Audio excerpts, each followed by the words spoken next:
What's up, spectators? Welcome back to another episode of Phoenix Wright, Ace Attorney, Dual Destinies. We are currently, talking with Jinxie. We used analytical psychology, the power of her little widget, to unravel her hallucinations about what happened at the crime scene. Except the problem now is, we need to prove that Temataro was in the room, but she says it wasn't there. So, here we go. Allow me to push you on in. It's the least I could do. No! Apollo! Can I interrupt your freak out for just a minute? Huh? Just a second, Apollo? You idiot! I'm still picking up some noise. It's an unexpected emotion. Does that mean Jinxie hasn't remembered everything yet? Exactly. We should be able to get something else out of her. I'll enter the new information we have and run an update. Oh yeah, good old system update. Did I see Temataro in the Fox chamber? Okay, what is that, surprise? Interesting. I was so scared when I entered the room. My legs gave out and I fell to the floor. Wait, it's all surprise? Hold on. Okay, so here's a balance between fear and sadness. Or surprise and sadness, and here it's all surprise. Okay. Info update. There in the Fox chamber I saw. So now it's back to a balance again.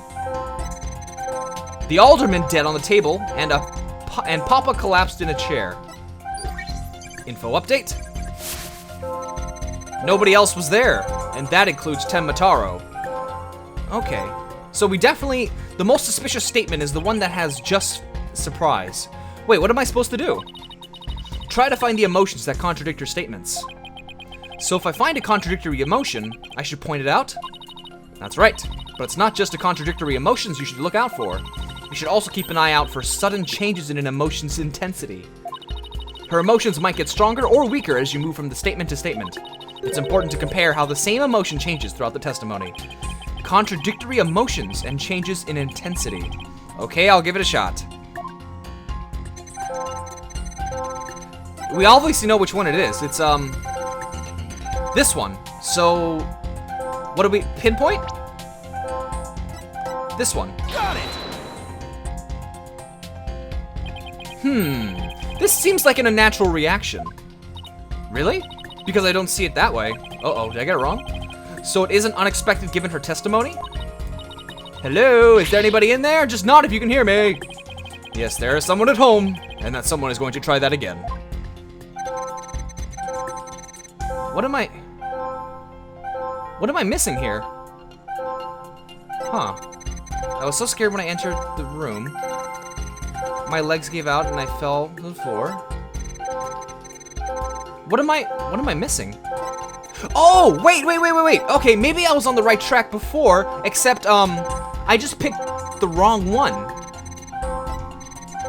This one, why, I guess, instead of going, why were you so startled, I can go, why were you not as sad? Got it! I'm really surprised there's no punishment for getting these wrong. The amount of fear you felt is rather low despite your legs having given out from fright. Could something have lessened your fear? Actually, I did experience a sudden burst of courage at that moment. You did? Where did it come from? Let me think. Oh, it was Mama. I suddenly felt as if she was there with me. Okay, I'll enter sudden burst of courage. Now let's see. Just like that? That's how easy it is? Ah, look. Info update. Whew. Nice demeanor. Apollo, the noise is all gone. Jinxie seems to have remembered everything now. Sweet. Bye-bye. A sudden burst of courage. Now, where could that have come from? Jinxie, was there something that gave you a sudden burst of courage? Yes, there was, but, I realized I had done something naughty when I thought about it later. Oh, naughty. Any idea what could have given Jinxie that courage? Well, there is one piece of evidence that comes to mind. I wonder if she saw something like it at the scene of the crime. It's, the flower. The only piece of evidence there is the flower that she has that was her mother's favorite flower. I think it was something like that. Jinxie, did your sudden burst of courage have anything to do with this? This one, right? Ninetales flower, found only in Ninetales Vale. It boosts Jinxie's courage because it was her mother's favorite. Right. Take that! Jinxie, you didn't happen to see a Ninetales Vale flower there at the scene, did you? Ah! The demon lawyer strikes again! I can't hide anything from you. I found a small case with a picture of a Ninetales flower on it. I liked it so much I kept it. You thief! You what? You can't remove evidence from a crime scene? That's right, young lady. Removing evidence is a big no-no. Now, the witness will produce said evidence this instant. Sorry. It does seem to be some sort of case. Something slid out. It appears to be a key. Might I have a look, your baldness? That is one smart bird. Ah! This is none other than the master key to QB Manor. Are you certain of this, Prosecutor Blackwell? Damn, it even gets papers? It's like a secretary. That's the coolest bird ever, man. It matches the serial number of the key that went missing after the moida. A master key that went missing? Why don't I like the sound of that? Our little scamp here has stumbled upon article of unimaginable consequence. That's a little melodramatic, don't you think? Heed these words, for I shall say them but once. The sole key to the Fox Chamber has been in this little scamp's constant possession. Interesting. Ergo, she was the sole person who could use it before, during, and after the murder. Which leaves the master key as the only other key that could have opened the chamber. But this master key was found in a room that had been locked by this girl. I'm pretty confused. And your point is? Until Jinxie Tenma opened the Fox Chamber with her key, the room had been locked tight from the outside world. And there was no one else in there save the victim and his killer. I trust you have figured it out for yourself by now. A killer other than Mayor Tenma himself would be utterly inconceivable.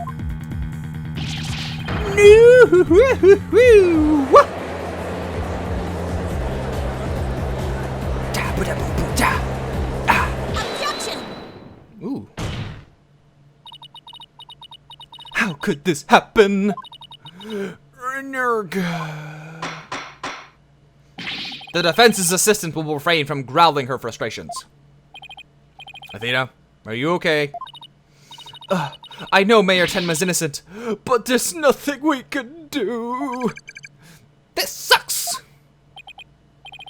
Sykes Dono, allow me to put you out of your misery. Can I decline your offer? Abandon your client and your misplaced faith in him.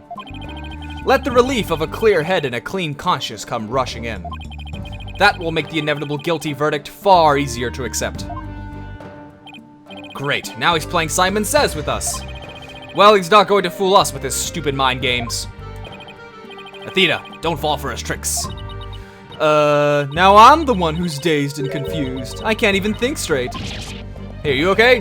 She fell right into his trap. Now, I suggest you make a mad dash from the courtroom and into the wild blue yonder. Only by running shall your mind be cleared and your conscience cleansed. Alright, I'll be back in 10. Ah, come on, Athena. Stay with me, Athena. Don't let yourself be twisted by that samurai. Apollo?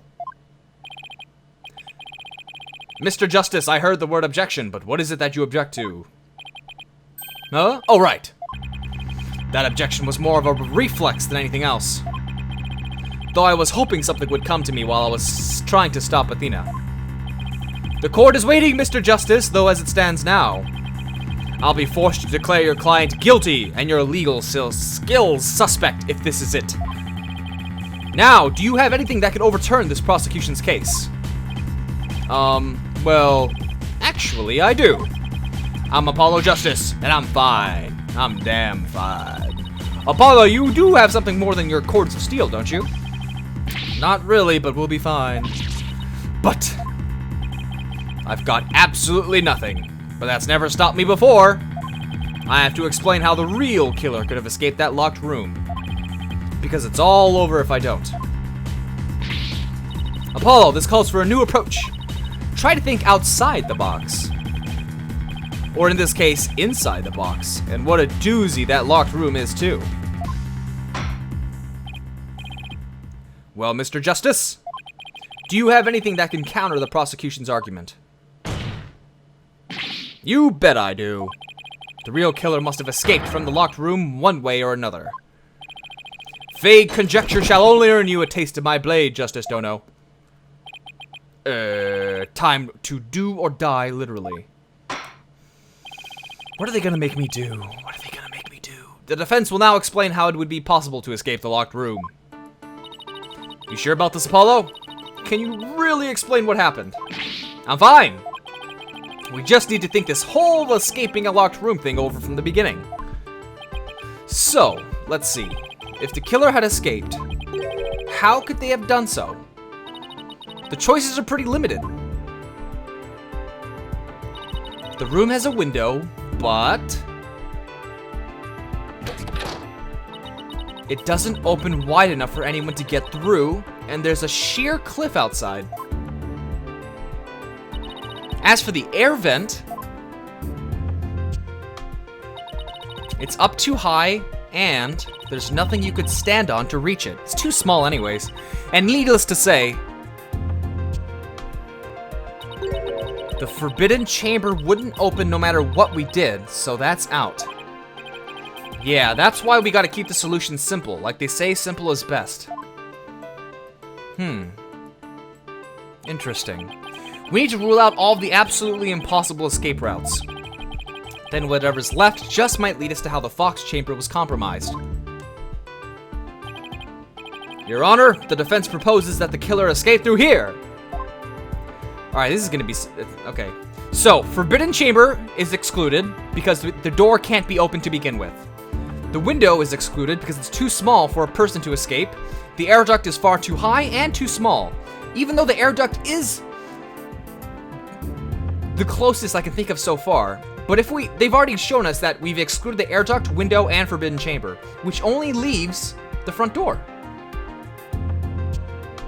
Take that! Is that what they want? The hallway door? Well, yes, I suppose that would be the only way out. It would appear you've already forgotten. The only available key until Jinxie Tenma came on scene was within that locked room.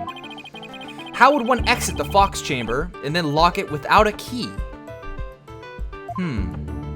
Interesting. I should have seen this coming. Remember, Apollo, keep it simple.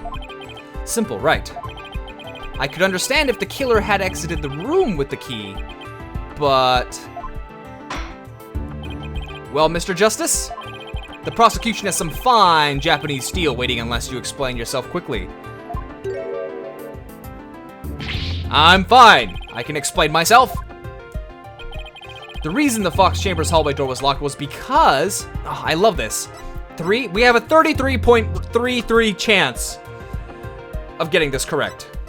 From just guessing, pure guessing. So, okay, but I'm not gonna guess. Okay. Tenma locked it from inside. It locked on its own. The perp locked it from outside. Interesting. I definitely don't think it locked on its own. That doesn't make much sense since you need a key. So we got the perp locked it from outside, which can be done, right? Yeah, you could definitely lock it from the outside. But then the key, couldn't they have slipped the key under the door or something? Or Tenma locked it from inside. These are the definite two best choices we have. Why would Tenma lock the door from the inside though? We know he's innocent. He has no reason to lock the door. And if he locked it, there's no way the person could have escaped. The third party could not have escaped because a person can't fit through the window. So it has to be the perp locked it from outside.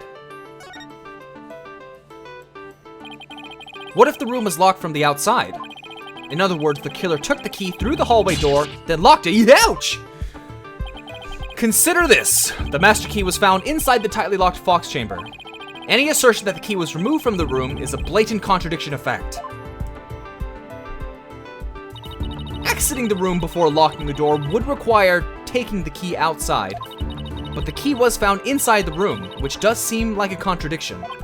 If only we could explain both. Like how the key could be inside the room and be used to lock the door from outside. Well, let's see if the defense can respond. Wait, if the defense can response? If the defense can response before? That doesn't seem grammatically correct. Anyways, before Prosecutor Blackquill draws his sword. How could the master key be at the crime scene despite the room being locked tight? Okay, another three choices. Slipped it in, then the door was opened. Threw it in from outside, changed the lock. Lock changing, that's out. That sounds just stupid. Because then, yeah, that's just stupid. Then Jinxie wouldn't have been able to open the door. So let's see. Slipped it in when the door was open, which would mean Jinxie was opening the door and then the key was thrown in. That seems pretty stupid. Threw it in from outside. Yeah. I mean, there are three possible ways, I would assume, just off the top of my head. Under the door. You can't really do the air vent probably because it's too small. And then a window. So you got a window in the door. So let's do threw it in from outside. What if someone threw it into the room from outside? You know, something like go out the hallway door, lock the room, and then toss the key back in through the window. That would explain how the master key could be inside the locked room. And where would you throw it from? There's a cliff. There's a cliff. Right. Throwing the key in from there is an impossibility. Does that mean from the air vent? Oh, right. Ah! I wonder if the key could have been tossed in from somewhere other than the window. Somewhere other than the window? That would mean the air vent. Could the key have been tossed in through somewhere other than the window? Yeah, the air duct. Wait, like, oh. Take that! The air vent. Yes, the window may be out of question, but the air vent's not. Oh, that's right. The fox chamber's an air duct. Oh, fox chamber's air duct. Leads out into the hallway. That's right. The real killer entered the air duct from the vent outside the fox chamber. Then dropped the key into the room through the vent inside the chamber. Oh, my heart! Heart attack! That's preposterous. Oh, that explains how the key got in there after it was used to lock the door perfectly. Mr. Justice, I'm afraid I'm a bit confused. Keep up, old man. Keep up. Don't worry. I'll explain it so even your honor can understand. Oh, that's such a condescending tone. You dick. First, the real killer disguised as Tenmataro murdered the alderman in the fox chamber. Then they fled the room through the hallway door and locked it. Next, they entered the air duct from the vent outside in the hallway. So he can't fit through, I guess. Finally, the killer tossed the key into the room through the air vent in the ceiling there. This guy pulling some Metal Gear Solid stuff right now. All that was left to do after that was go back through the duct and flee the manor. Bum bum bum bum bum bum bum bum bum bum bum bum bum bum. Could that be any clearer? Amazing! Even I could follow that. The judge seems really pleased. That explains everything! The real killer was someone dressed up like Tenmataro. And there was someone else other than that mayor and the alderman in that room. Hey, it looks like lawyer has beaten the jailbird prosecutor. Whoa, that was a total turnabout! That massive forehead of his seems so much more attractive. What? Order, I say! Now that I've proved a possible third party, I don't see how our client could be guilty. Silence. Ooh, smooth.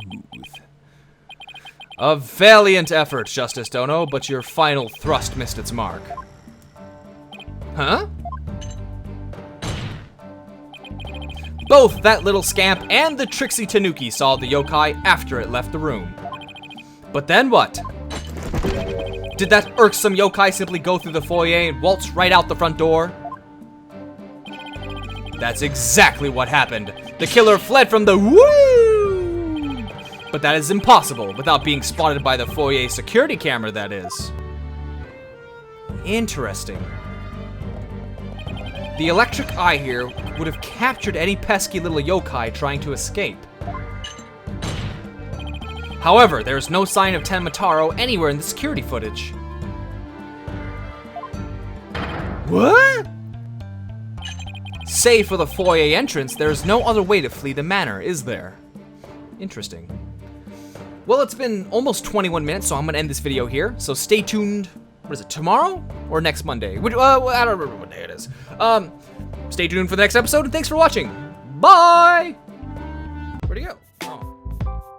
Howdy, buddy. Whoa. Yes, it is a lock. Oh, that's clever placement right there. That's a tricky one. Good thing I'm a genius.